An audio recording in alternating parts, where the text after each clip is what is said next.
Yeah, I want to dedicate this year to two individuals. First of all, that this year should be a aliyas neshama, should provide for an aliyas neshama of David ben Mordechai, that the schus of this year should put him in a tremendous exalted position in Gan Eden because of that, David ben Mordechai. And the second, that this year should be a blessing and a merit for the health and success of the families of Reuven bas Yosef Reuven and Yeshaya ben Yisrael, Benjamin Wolf ben Tzvi Hirsch, and Baruch ben Benjamin Wolf, that she should also, and the whole family, should be blessed and have an aliyas, neshama, schus, and mazel. There are many things happening at the current time, especially in the United States. And there's a tremendous amount of confusion, really that's what's happening, in terms of what's happening with the electorate and the elections in the United States. Now obviously that's a major concern to many, many people, and so on, obviously. Because it certainly looks like the United States is really headed for a disastrous type of ending. And the reason for that, even without all the other problems that the United States has, the economy, the debt is phenomenal. And I think they just came out with a report saying that the amount of money that the U.S. owes is not sustainable, which means it will lead ultimately to the end of the United States, certainly economically, you see. And believe me, the U.S. wouldn't be the first country to descend and become a third world country, whatever the repercussions are, you see. But one of the things that really troubles many people is what is exactly happening with the U.S. government and so on, but especially Donald Trump. So what I'd like to do is give a share about what I see as the reason for the tremendous persecution of Donald Trump, right? He's been indicted 4 times, which is astounding for a former president of the United States to be indicted 4 times is historic. It's off the charts. And he's been indicted 4 times, you see. And people really, when they look at it, they just don't believe it. Especially when you analyze a great deal of the charges against him. They don't add up, they don't make sense. They take a look at some of the charges, they really don't make sense. So you begin to realize not only that there's no justice in America, and that it's basically a 2-tiered system. It's not what you know, it's who you know, and so on. People realize that the whole concept of justice in America is corrupt. They see that. Because people who see the charges against Trump, and they, like I say, they don't make sense. And that's even if you don't like Trump. Okay, you don't like him and so on. But in the end, there's still a concept called justice. There is a concept called fair play. Something has to make sense. You may not like a guy, but that doesn't mean you want to put him in prison for the rest of his life. I mean, what is that supposed to mean? That's an incredible evil to think that even if you don't like somebody, you want to put him away for the rest of his life. So people look at the charges, and like I say, they don't add up. They don't make sense. I'm not going to go into the charges.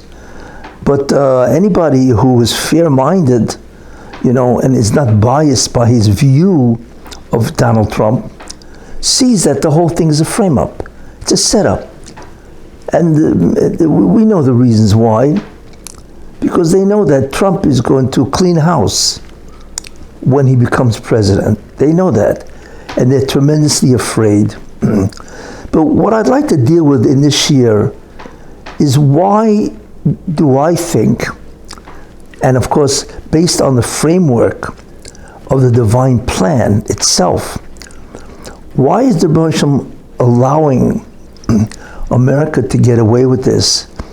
Or rather, why does Trump have to go through this?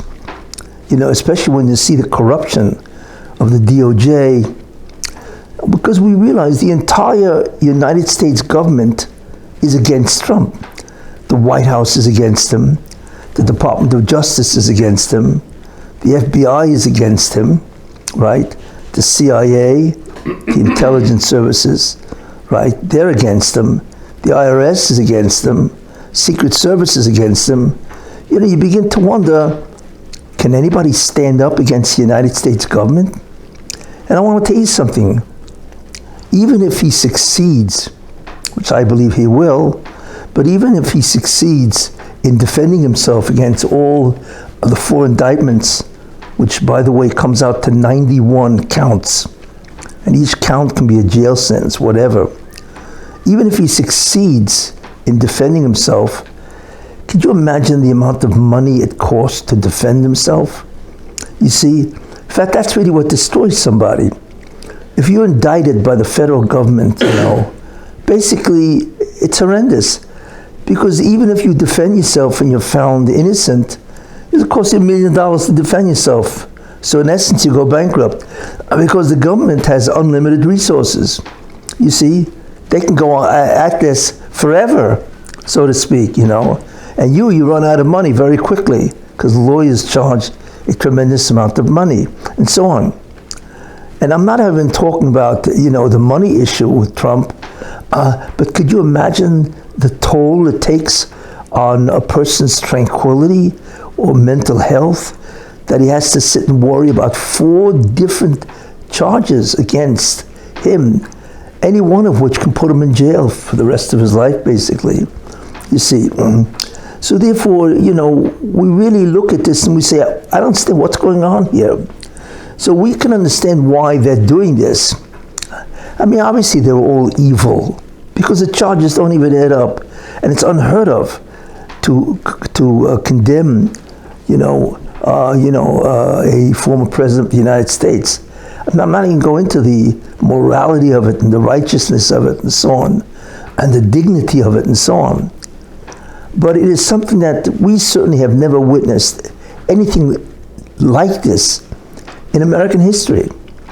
But I'd like to look at this and try to explain it, you see, from a hashkafa standpoint, from the standpoint of the divine plan. Does it make sense? And the truth is it does. And I want to explain that, you see. And obviously the explanation lies within the context of who Trump is. And I have said many times, certainly over the years, that Trump is a messianic figure, I believe.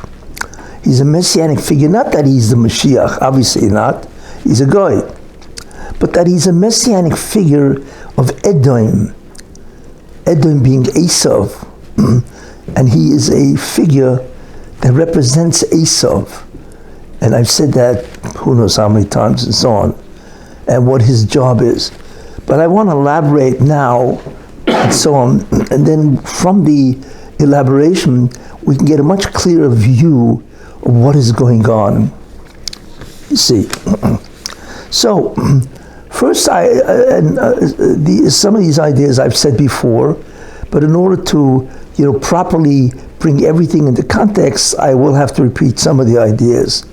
But listen, Chazara review is always a good idea, especially something so important, and so on, We know that there's a person, his name is Esau, right?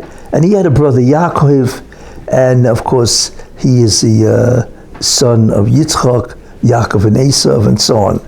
We also know that, as I mentioned before, that Esau is a patriarch, he's an Ov, just like Yaakov Avinu, and so on, and his job, and I talked about this in a previous year, his job in many ways is patriarchal, which means that he really is part of the tikkun process. Now, I'm not going to go into that, obviously, that whole shir. That shir, I think I went really extensively I think the name of the shir was the Transformation of Reality in the Messianic Era, which I gave a couple of weeks ago. But in any case, that's who he is, and so on. Now, he obviously rebelled. He left Judaism, whatever. And his father told him, after Yaakov got the blessings, so then he came in and said, what do you mean, isn't there a blessing for me? And I mentioned that he gave a blessing to Esau. What was the blessing? That he should still be, that if Yaakov and his descendants sin, then Esau will be the one to bring a kapora, an atonement, to the descendants of Yaakov, and he will be the one to persecute them, or to make them suffer in order to have a kapora, which is an atonement. So he therefore is still part of the tikkun process, although he's in part of the punishment phase, as opposed to the tikkun phase, or the phase where you do the mitzvahs and so on. In any case, so Esau, what does he do? So Esau leads, he leaves Yaakov Avinu and so on, and they meet and so on. Now, who is Esau today? So Esau became Edom. Okay, the Torah says Esau zu Edom, specific pasuk, Vayishlach, that the Edomites, which is a nation, they are the descendants of Esau, and they reside in the area of Har Seir, which is basically, if I remember correctly, it's around Eilat. It's the southern part of Israel. It's the Negev and so on, And then it says that Edom became Rome. Now I do want to mention that in between, before Rome was established in Italy, there was a nation called the Etruscans. Most people probably never heard of the Etruscans, but they were the forerunners before Rome, you see. Now nobody knows much about the Etruscans, but historians believe that the Etruscans were a nation that came from the Middle East, you see. And we know Esau, obviously the origin of Esau is the Middle East, Har Seir. So I believe the Etruscans derive from Esau, and they went from the Middle East, which is Israel at that time, Canaan or Canaan, whatever, and they moved on to Europe, which is Italy. So therefore I believe Edomites became the Etruscans. And the Etruscans is what became Rome. In 525 BCE, the Etruscans became, or that's when the Roman Republic was founded. Before that, for the previous couple of hundred years, it was the Etruscan civilization. So Esau becomes Edom. Edom, like I said, becomes the Etruscans. The Etruscans become Rome, which of course took over the entire world, and so on, Now, what is interesting is Rome did not remain Esau. It's an interesting idea.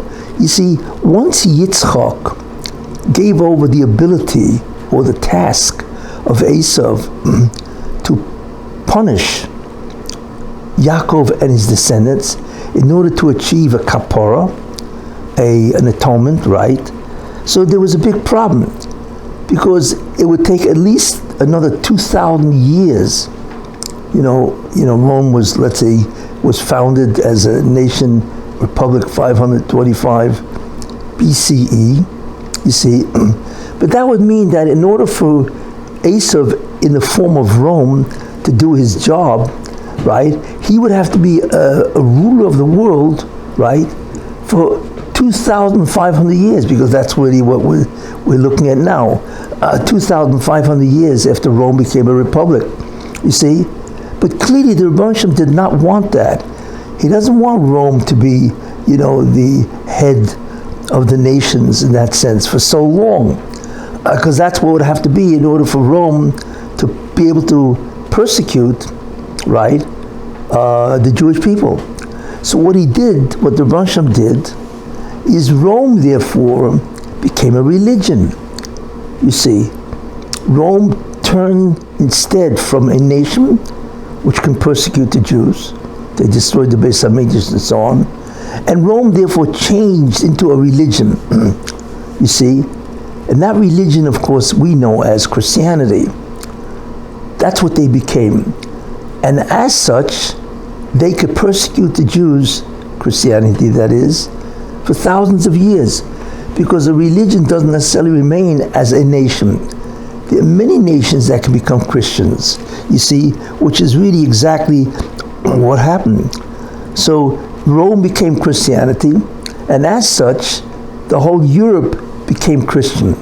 So wherever the Jews would go in Europe, that would be called in the territories, right, of Esau.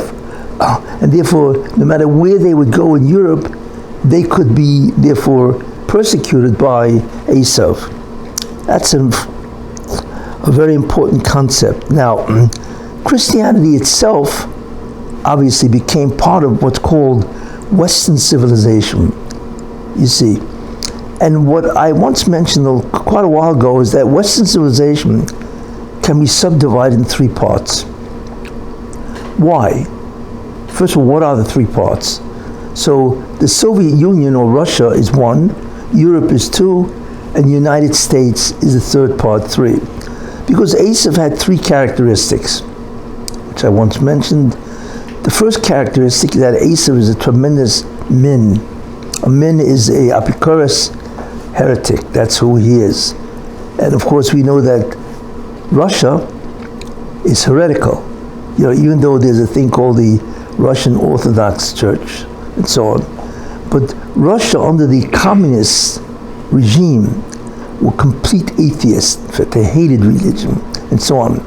So that part of Esau, Russia, communism I should say, is the worst part of Esau. The second part of Esau is based on another characteristic of Esau, which is he's a fraud. He's an imposter. He acts as if he's religious or whatever. Meanwhile, he commits acts, right, which are terrible, evil, and cruel. You see, all professing to be tzaddikim. That's Europe. Europe is Christian. But do you know how many wars Europe were in? It's astounding that a religion like Christianity, which they say they preach peace and all that, is guilty of so many wars in Europe. Yeah, there were wars that lasted 100 years war. Could you imagine a war lasting 100 years? Like, what is that supposed to mean? How could you fight over something lasting 100 years? You see. So therefore Europe obviously engaged in a war, and they were really in many ways terrible. People used to fear Spain because Spain was vicious in trying to convert people to Christianity. I mean, the Inquisition is obviously one of them, where they would kill you if you didn't become a Christian. And this happened in many places and so on. In any case, so therefore, that's the concept of Europe. And what that means is that Europe was Christian, and it's the characteristic of Esau as a fraud, as an imposter, because they would declare themselves as tzaddikim, righteous people, right? And as a result of that, this is what they would appear as. Meanwhile, they would commit terrible acts of savagery and butchery. Who knows how many people got killed in Europe, right? Based on what? Based on the Inquisition, the Crusades, and so on, or the expulsions. There's so many things that happened as a result of Christianity in Europe. Now, I'm not saying everybody was this, or all Christians were this. I'm not saying that. But there's no question that in many ways it was certainly aided and abetted by many, many evil people. There were many popes that were part of this, plan to kill the Jews or to make them suffer. I don't want to go in obviously all the ways that they did that, you see. But that basically is the second part of Esau, where Esau is a fraud. He's an imposter, you see, and that's Europe. Then the third part of Esau is Esau is, I hate to use the word fun-loving, but Esau is an individual that loves pleasure, materialism, and that obviously is represented by the United States. So Western civilization is really those three parts. It's Russia, it's Europe, and it's America. And that is Esau today, you see? So that is very important to get a handle on what Esau is, you know. You know, it's interesting when you think about it, you know. Communism, which was the worst part of Esau, you see. In fact, it's so bad that the Russian only allowed it to exist basically from 1917, right, till 1991 or 90 or whatever, when you had perestroika with Gorbachev and so on. But it's interesting that the Soviet Union collapsed, or Gorbachev ended it when, what was the date? And I'll never forget, I was shocked. Because I basically, I know about this. When did he call the end of the Soviet Union? On December 25th. I think it's 1990 or 91, I don't recall which date. More than 30 years ago and so on, you know. But wait a minute, December 25th is what? December 25th is Christmas, right? Basically, that's their origin. That's the birth of their person that they worship and so on, you know. Why?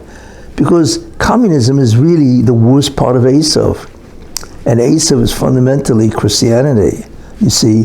So if it's going to begin to collapse, it did. It collapsed on, I think it was Thursday, December 25th. And I find that to be really, in many ways, incredible and so on, you see. In any case, and we also see, you know, the United States is Esau, and the seat of Christianity, we know, of course, is the Vatican. That is the seat, and the Vatican, obviously, is in Italy.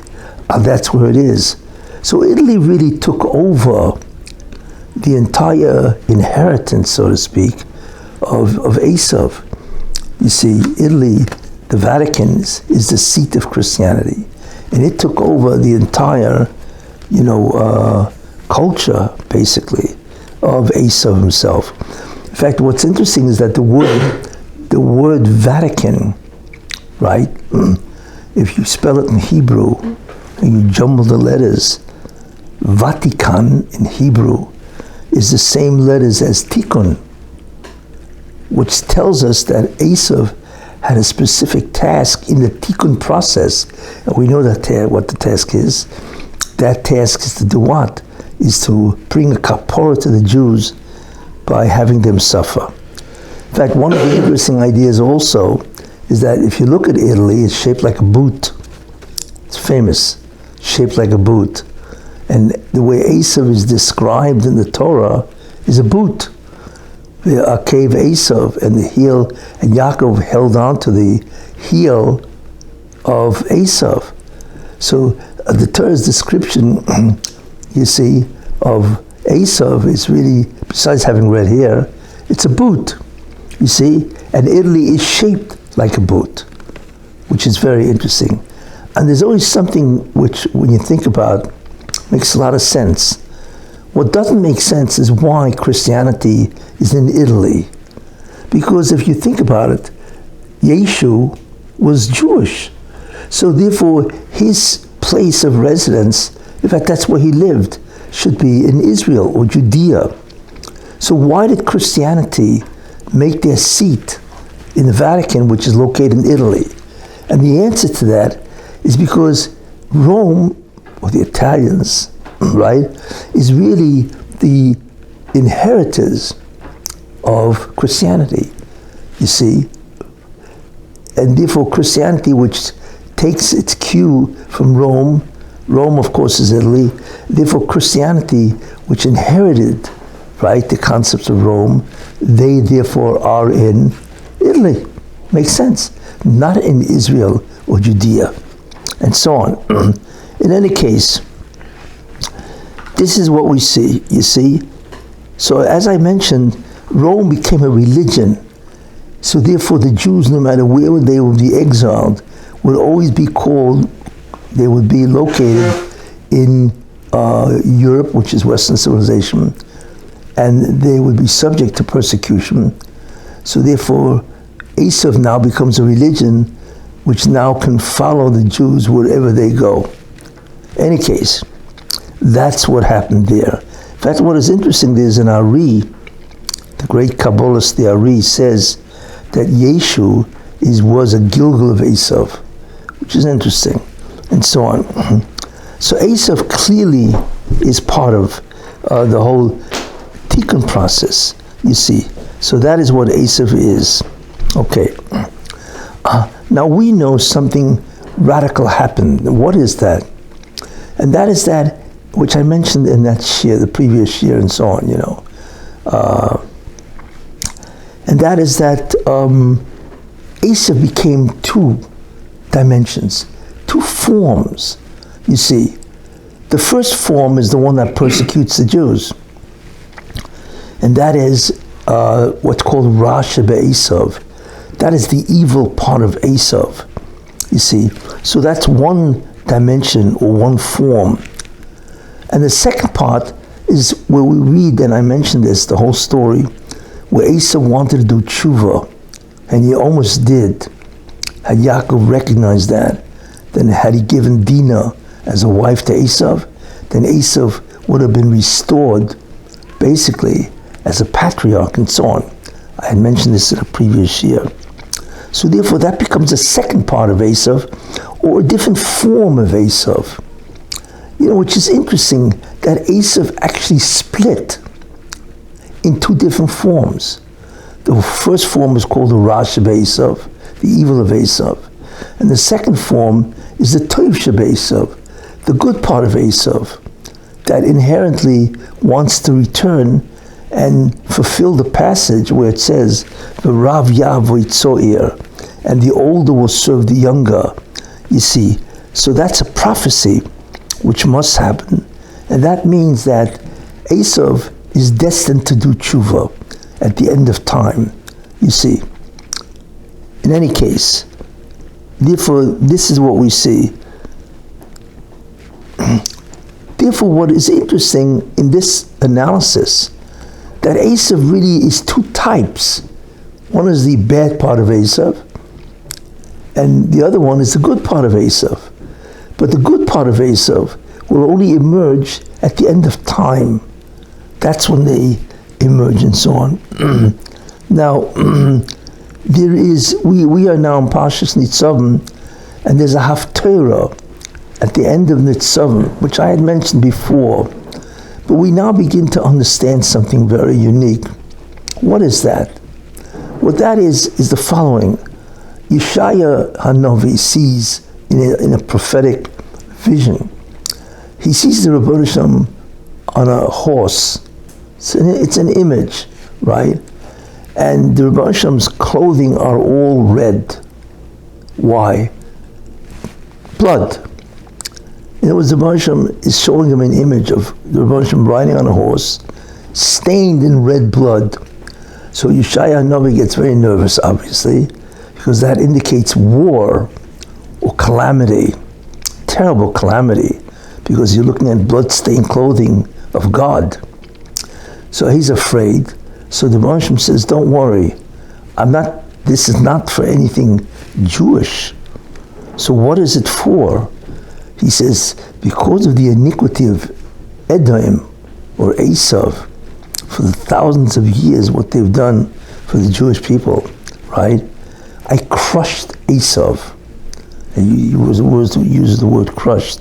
I crushed Esau, and like somebody, a winemaker who crushes the grapes to bring out the wine and so on.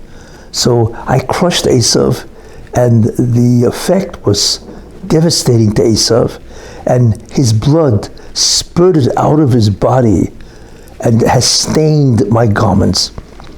So what you're looking at is the aftermath of me crushing Esau for the evil that they've done. That's incredible, you know, when you think about that. Why would the Rebbeinu do that? And he did it to Esau, Edom, because that's who it was directed at. And what does that tell you? It means at the end of time, Edom, Esau, will be crushed.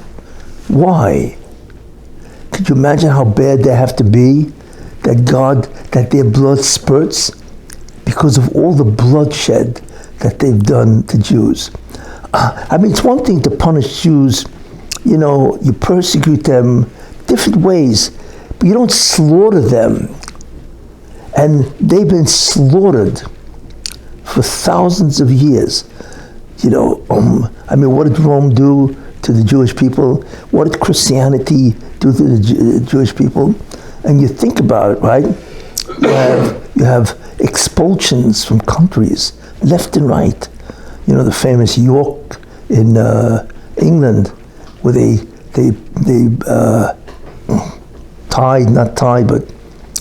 locked them in a tower, and they burnt the whole tower down. A famous York massacre and so on, But you're looking at expulsions, right? You're looking at crusades. How many Jews were killed in the crusades? Then you're looking at Inquisition. How many Jews were killed in the Inquisition? I'm not even talking now about, the expulsion from Spain and the havoc that it wrought with the Jewish people, right? Then you're looking at crusades, like I said, and you're looking at the Inquisition and so on. And then you're looking at all the persecutions. You're looking at pogroms. Could you imagine living in a time that you never knew? All of a sudden, they would arouse, the population. Many times it was the priest. Let's kill the Jews or whatever, for whatever reason, right? Can you imagine living, we feel safe in America. Can you imagine living in a time when you could be killed, when your worth was basically worthless, and so on. So could you imagine living at that time? So how much Jewish blood was spilled? So when the Moshe says, I have crushed Esau, and his blood has splattered on me, right? That's midah keneged midah. That's measure for measure. This is the blood that Esau has spilled of the Jewish people. So even if they, in a certain sense, brought a kapara to the Jews, but they way overdid it. It was unbelievably excessive, you see. And this is what the Christians did, you see. So therefore you see that in the end of time, from the Haftarah to Nevuah, it's a prophecy of Yeshaya Navi, right? That Edom will be destroyed, you see. Now what is interesting is this. You can ask the question, how bad was the slaughter of Jews by the Christians for the thousands of years, the 2,000 years that this occurred? How bad was it really? Well, let me give you a way of seeing, the reality. I want to dramatize how many Jews were killed. Okay? How many, 2,000 years ago, how many Jews were there in Rome? So historians estimate 10 million Jews. There were a lot of Jews, which is interesting, at the time of the Roman occupation. Fine. How many Chinese were there 2,000 years ago? Chinese? So the historians estimate 25 million Chinese. So there's 10 million Jews, 25 million Chinese. Okay? Now, if you think about it, how many Chinese are there today? Right? And the answer is 1.4 billion Chinese. Which makes sense, because people naturally reproduce. And after 2,000 years, you'll have from 25 million to 1.4 billion, right? So that's 60 times the amount 2,000 years before, which makes sense. But what about Jews? How many Jews are there? And the answer is 15 million Jews. What? You're going to tell me that in 2,000 years, the Jews went from 10 million to 15 million? That doesn't even make sense. You see, the Chinese went 60 times the amount, and the Jews didn't even double. from 10 million Jews, 5 million extra is 50%. It doesn't even make sense.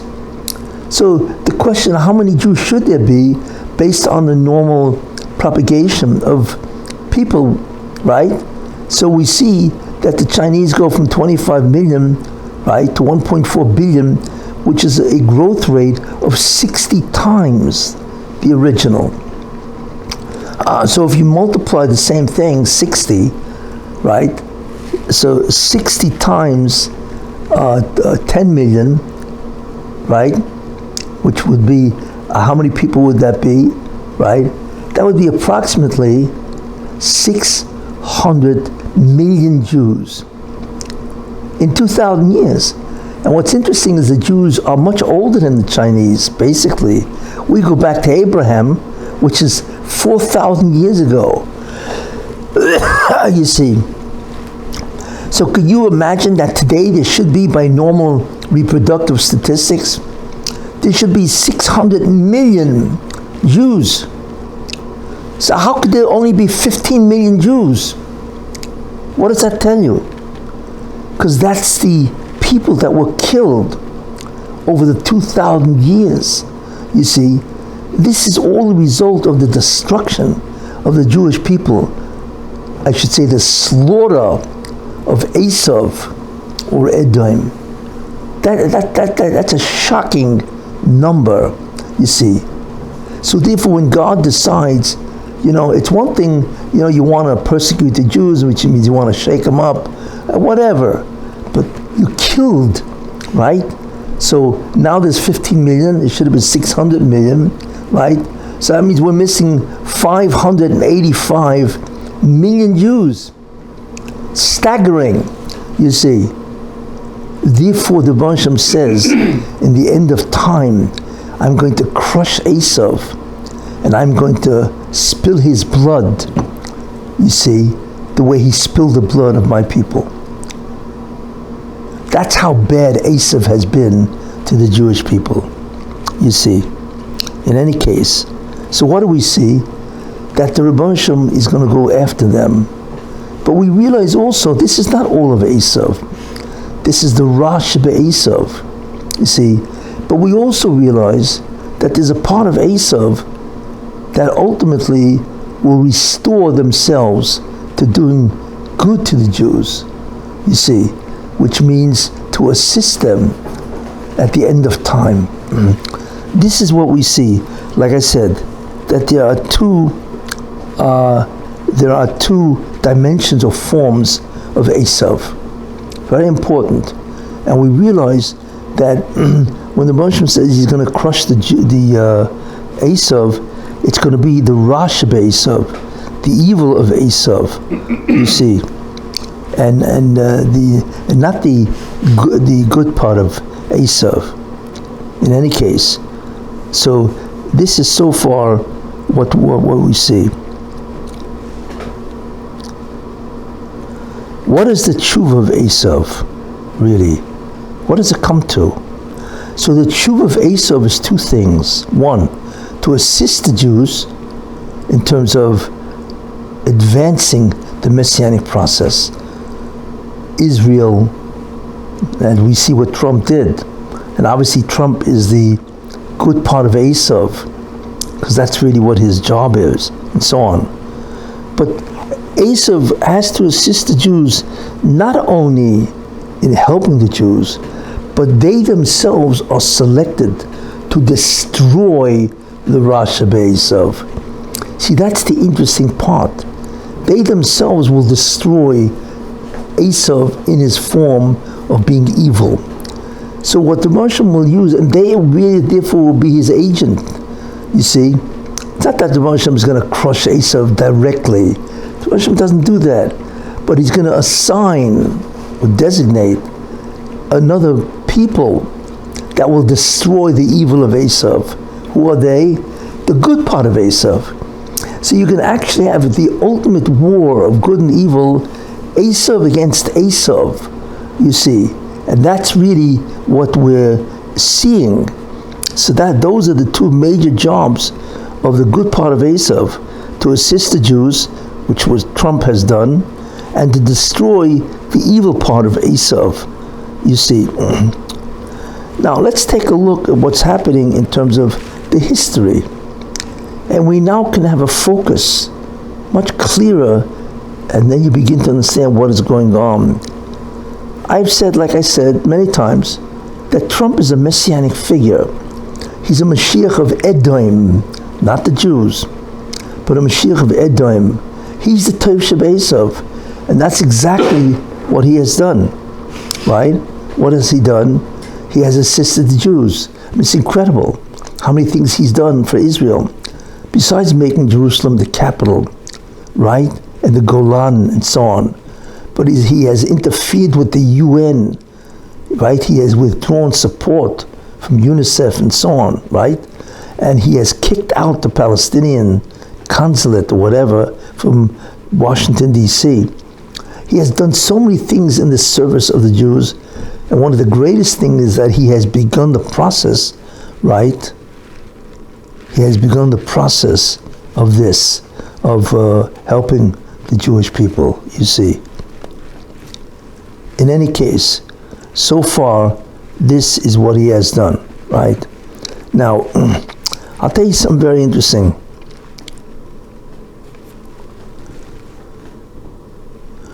They have brought 4 indictments against Trump.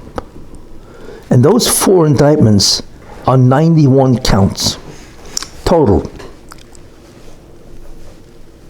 What we have to remember, there's something else, you see.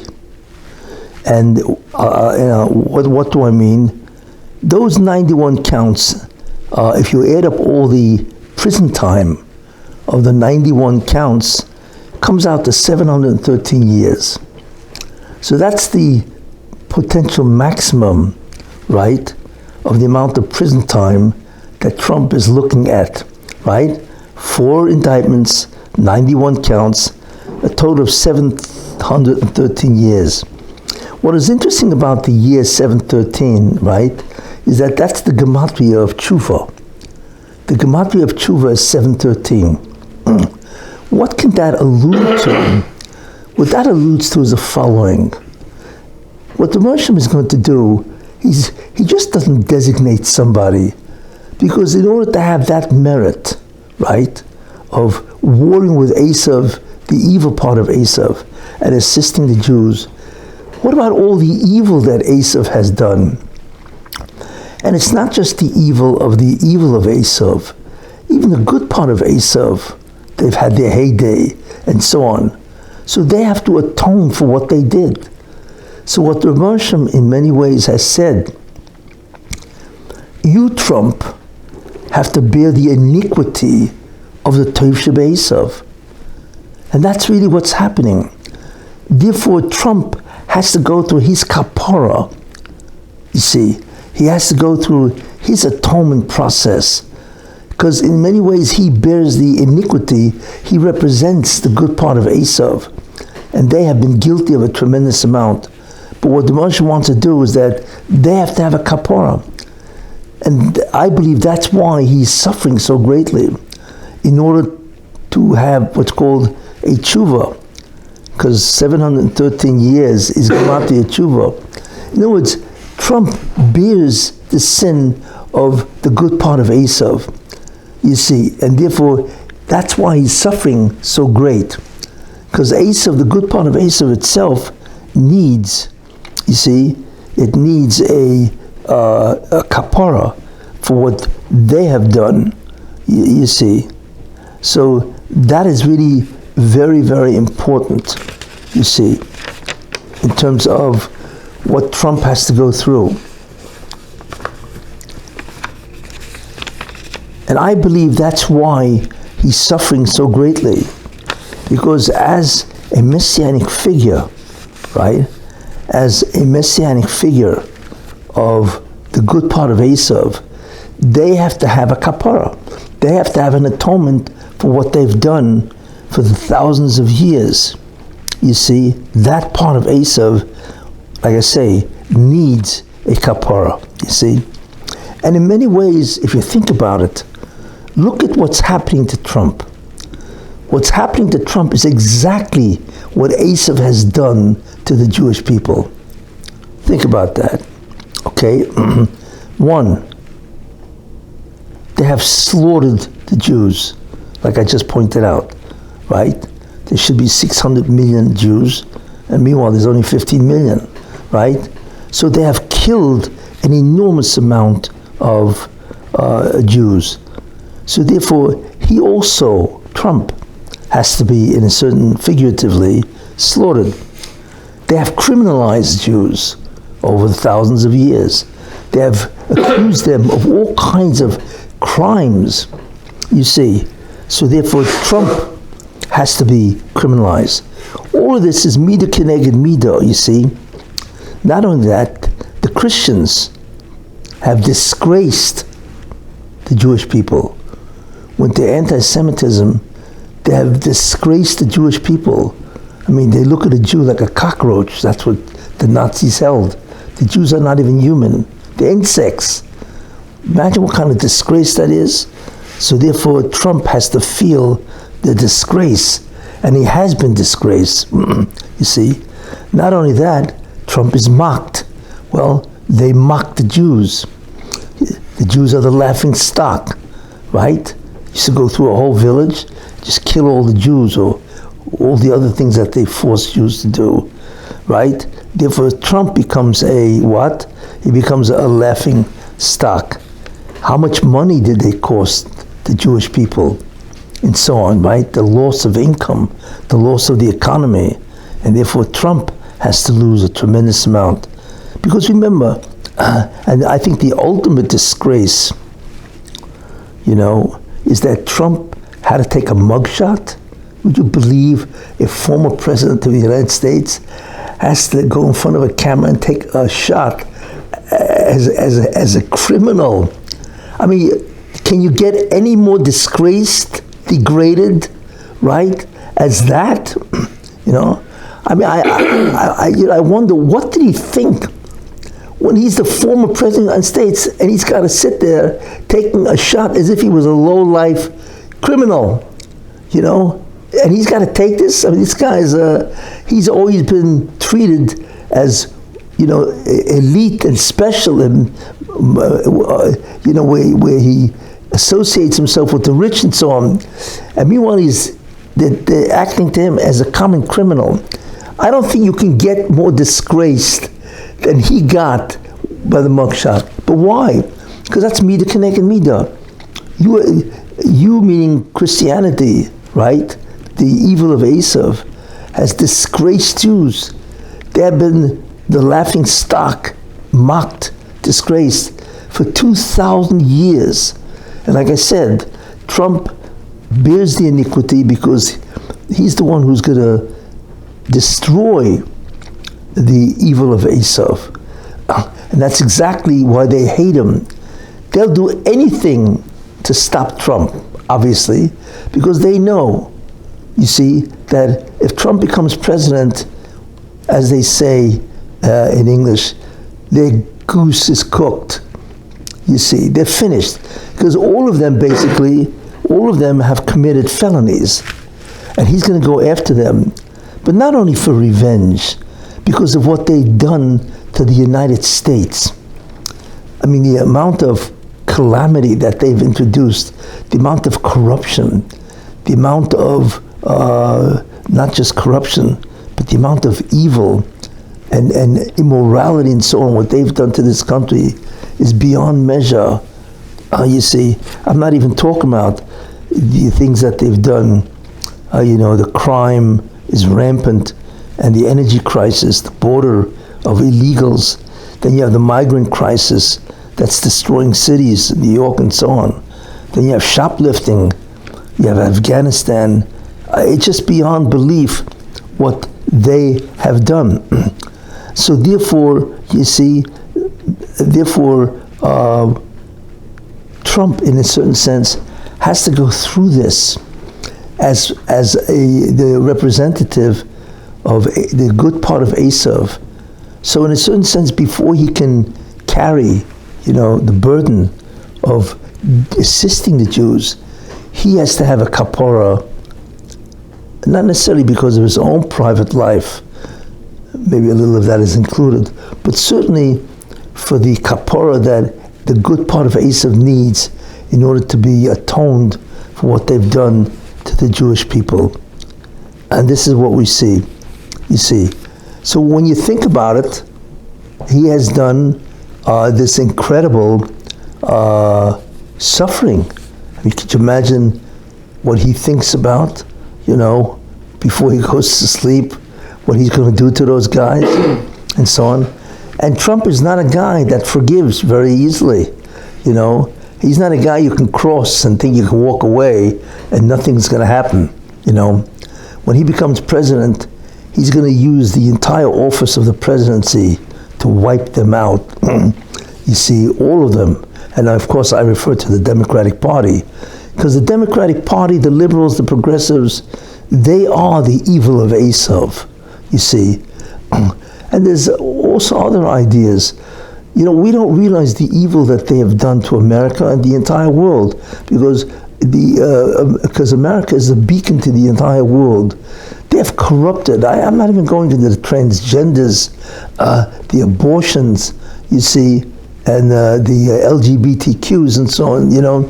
They have demoralized. They have made immoral the entire concept of America. And not only that, the whole insanity of you have to be careful what pronouns, this whole woke philosophy, I would say this is not a woke philosophy, it's a wake philosophy. It has turned America into a dead body. What's Rabbi Hashem going to do? What he can do, right, is he can wait until everybody's dead, and he could take his revenge or his payment back in Gehenna and so on, but he's not, because that haftarah that you see from Yeshaya is that it's going to happen at the end of time, not after everybody is in another world in Gehenna. You see, and he's going to do it not directly, he's going to do it through a shliach, because God always does it through a shliach, a messenger, an agent, that's going to do his will. And his will is because of what the evil of Esau has done to America and consequently the entire world, he will utterly destroy them. And I believe Trump is that individual that has been picked to do the job. But like I say, before he can do that, he himself has to represent what Christianity, the evil of Esau, has done to the Jewish people. You see, so we are coming up to times that we've probably never seen before. And right now things look like, evil succeeds, right? And it's tremendously victorious. But we're heading into a time when the whole thing will reverse. You see, and in a certain sense, you don't even want to be around when God's judgment will finally enter, you see, and go after all these people. Because remember, and which I once said, people don't understand justice. Justice is not only if you're the perpetrator of a crime, but if you are in some way part of the chain of events that has led to the crime, you are guilty, and you will be punished based on the amount of contribution that you made to the ultimate evil, whatever that is. You see?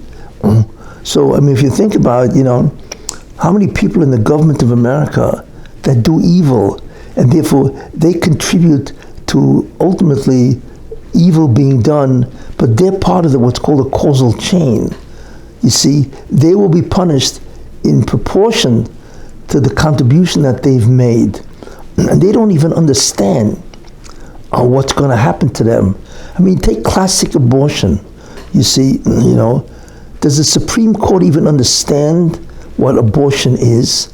It's infanticide. Do they understand that you can murdering an infant right up to the time of delivery, birth and so on? Right? Of course not. Or how could they ever do that? Like I mentioned, does Joe Biden understand that if one American citizen dies from fentanyl because he opened up the border, right? And you have all the cartels pushing fentanyl. Does he understand that when that father who is grieving for his son, when he utters a terrible sigh of agony and grief that he's now looking at his dead son because he died from an overdose of fentanyl. Why? Because the cartels were able to push it in because they opened up the border. But wait a minute, Biden's job, and he's transgressing American law because his job is to shut the borders. Does he understand that for every second that this father has an agony looking at his dead son, does he understand that he is held guilty and he will suffer for that 1 second of agony? Forget about the fact that 140,000 people have died because of fentanyl, right? And what about all those people, right? When he shut down, and because he shut down the energy, the inflation, when a person also all of a sudden looks at a budget and he realizes, I don't have enough money to pay my bills this week or whatever, and all of a sudden that person becomes frightened because he doesn't know how he's going to live. Pays rent, his mortgage, whatever, right? But wait a minute, who caused this nonsense, right? Who caused this? Biden and his economics, or Bidenomics, whatever they call it. Does Biden understand that for every nanosecond of pain, agony, and anguish that you cause somebody, you are held guilty for that second? That's what justice is. You see? No, of course they don't. Do any of these people, does the DOJ understand what God is going to do to them because of the unbelievable justice that they do? What do? Do you know what it is for a country to bring a mockery of justice? Everybody laughs at the DOJ. Instead of, on the contrary, contributing to the respect of the law. You see? Why do you think the Torah calls a judge Elokim? Because judges stand in the place of God. Because law, dinim, right, is the fundamental aspect of the entire civilization. That's how what God created in terms of this world and so on. So when you make justice into a mockery, you see, because everybody sees the whole thing doesn't make sense, right? They see it's a two-tiered, but that means you've made what's called a log, a mockery of justice. You have any idea what kind of punishment the person will get? And we're talking about 330 million Americans laugh at the law. They laugh at, they don't respect the government. They try to milk the government from everything they can get, but they don't respect the government because they see what it really is and so on. That means they are held responsible for that attitude that Americans have. You see, we do not understand how far justice goes, and in many ways it's frightening to think about that. And in the end of time, when God's judgment finally comes, you don't even want to be 100 million miles next to them. That's how bad it's going to be and so on, it says, there's a saying, the millstone, they used to have this huge stone that crushes wheat to remove the chaff from the kernel. So it says, so they used to have this gigantic wheel that they used to throw the wheat, and this wheel would go over the wheat and crush it and so on. It's called a millstone. So they used to say that the millstone of God grinds exceedingly slow. That's true. But exceedingly fine. When it does get to the wheat, boy does it crush it and so on. And therefore people do not understand the extent or how far-reaching justice is, because that's what God represents, justice, you see. So it doesn't make a difference to you if you were not directly involved in causing somebody enormous pain. If you were part of the causal link, you see, you will be held guilty for your contribution. So could you imagine the contributions that the government makes in the present day administration and so on toward the agony and grief of an average citizen? I mean, especially talking about today, It's just beyond belief. People, I'm telling you, it's just incredible. People do not realize the calamity that's going to capture them when justice finally is exposed and revealed and allowed to transpire. Therefore, this is basically what seems to be happening. Is like I said, Esau is divided into two. You see, and we see what God is going to do to Esau, which is in modern form, it's Christianity of Western civilization, for what they've done to the Jewish people. You see, we see what's going to happen and so on,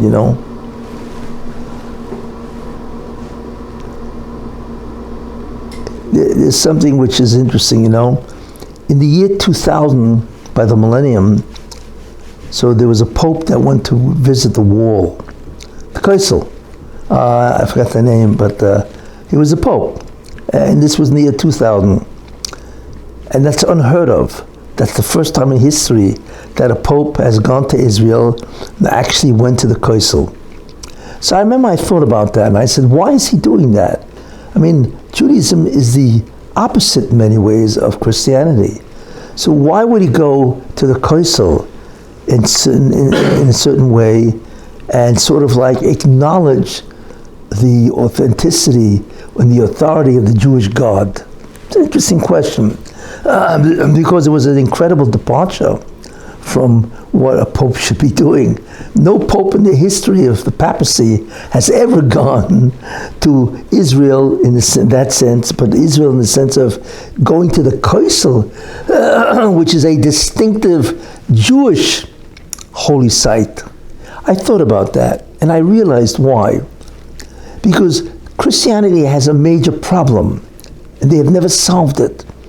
Because when you look at the New Testament, not that I'm recommending it, but if you read the New Testament, clearly Yeshu said to the disciples, you see, or the apostles, whatever you want to call them, right? He said, verily, you will see the kingdom of God. Clearly in his mind, right, he expected that there would be a tremendous redemption, geula, right, in their time. So they don't understand, where is the guy? Where is he for 2,000 years? Doesn't make sense. Because when you read the New Testament clearly says that Yeshu is expecting the redemption to begin, the king, as he calls it, the kingdom of God or the kingdom of heaven, and so on, in his lifetime, and in the lifetime of all the apostles or the disciples or whatever, right? So that's a major problem. Where is Yeshu for 2,000 years? Like I said, because according to the New Testament, clearly he was supposed to come, right? Yeshu was supposed to usher in the kingdom of heaven, then with the Romans and so on.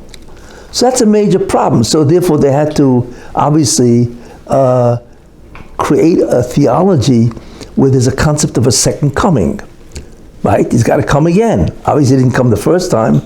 But when you think about it, what's second coming? It says clearly that he held that everybody's going to see the redemption in his time, all the disciples and so on, So they had to invent, or Paul, whatever, whoever did it and so on, right? That there is a concept called the second coming, you see, which really is not authentic. It doesn't say anywhere that he's going to come a second time, in the sense that the first time will fail. But what's the problem with that?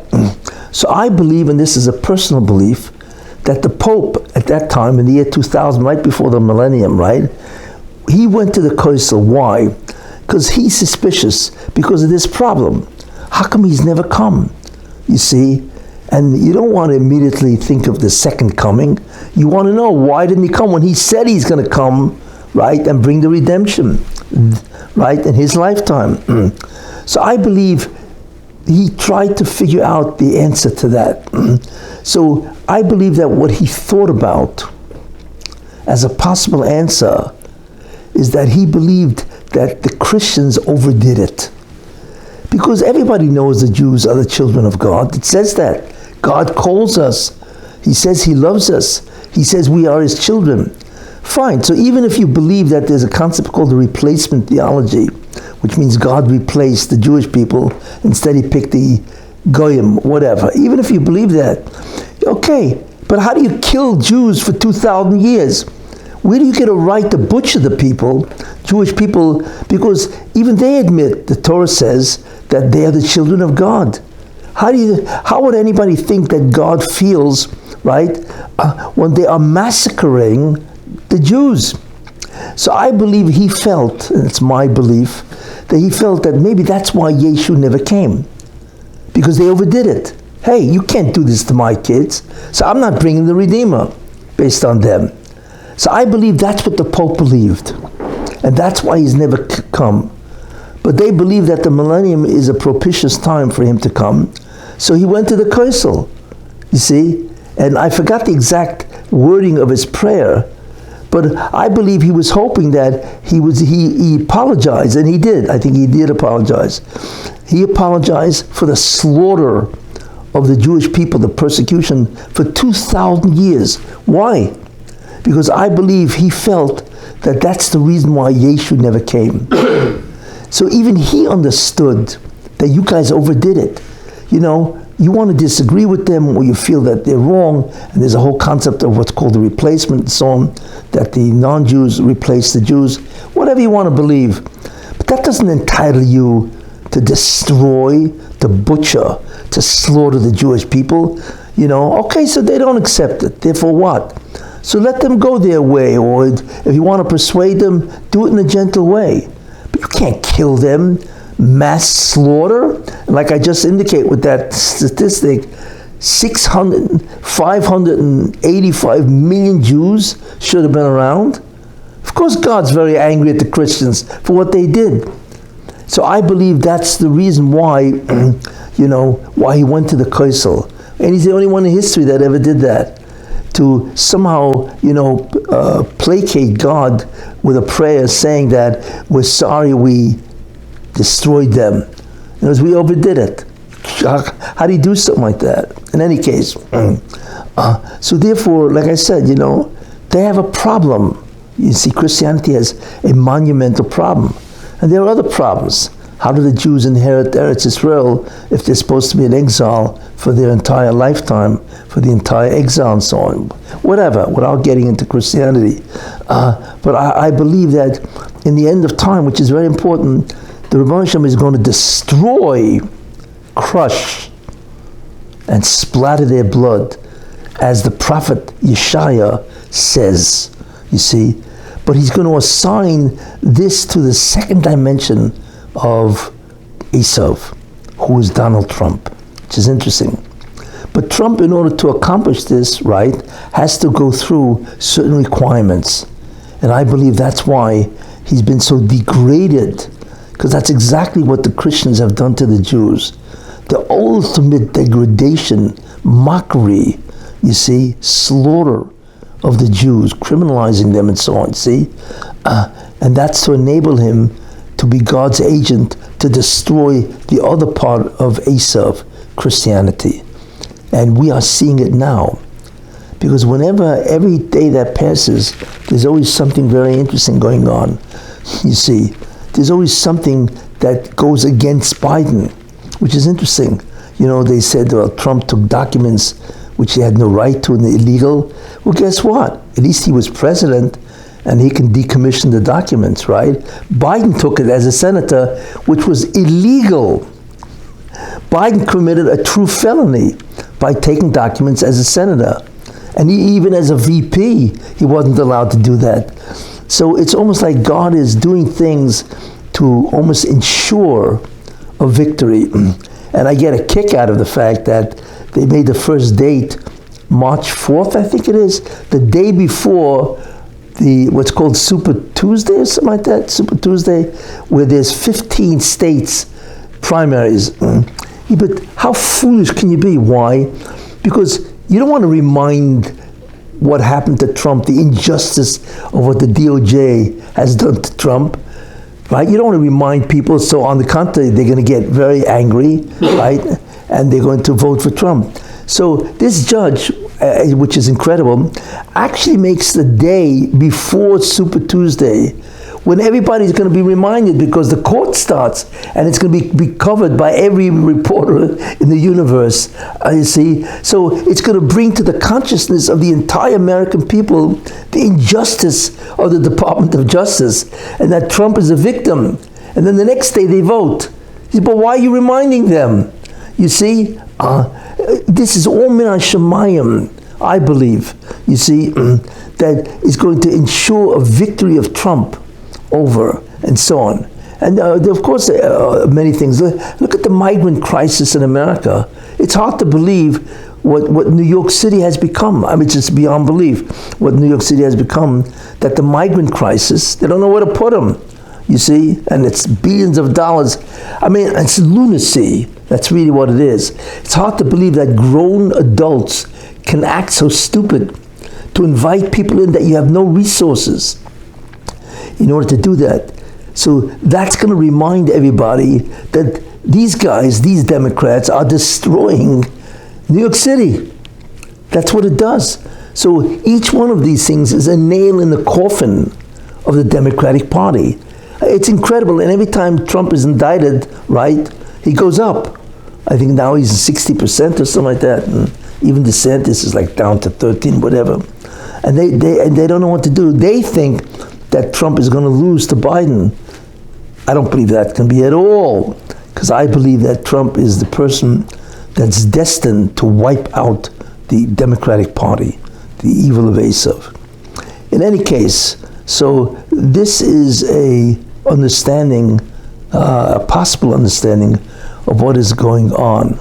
But there's no question that the next year or whatever, we are going to be seeing things in America that's going to boggle the mind in terms of what's going to happen, you see. And the truth is, really the truth, people have made a tremendous mistake. Of course it's important to have character, but what's more important is to be competent and the ability to be, okay, you don't like Trump, fine, okay. That's him, that's his nature and so on. But what he did was incredible. He's probably one of the greatest presidents in U.S. history in terms of the economy. Everybody had a job. Everybody was afraid, foreign, to do anything. He rescued the United States from so many bad deals and so on, It was great. I mean, I think the inflation rate was like, 1% or 2%, and now it's what? Now, but before it was what, like 8, 9, 10%, so on, So there's no question that tremendous things are going to happen, you see. And in a year from now, there are many things that will happen to advance the whole process of redemption. And I believe we are in the middle of it, you see. And the truth is, I believe that Trump will win, and he will save America from, its dissolution, because America is dissolving quick, and so on. In any case, and so on. So it's really fascinating to see how the Rosh Hashanah is going to solve the problem of Esau by having Esau destroy Esau, which I believe is what's going to happen. And these are nothing more than basic job requirements in order for that to happen.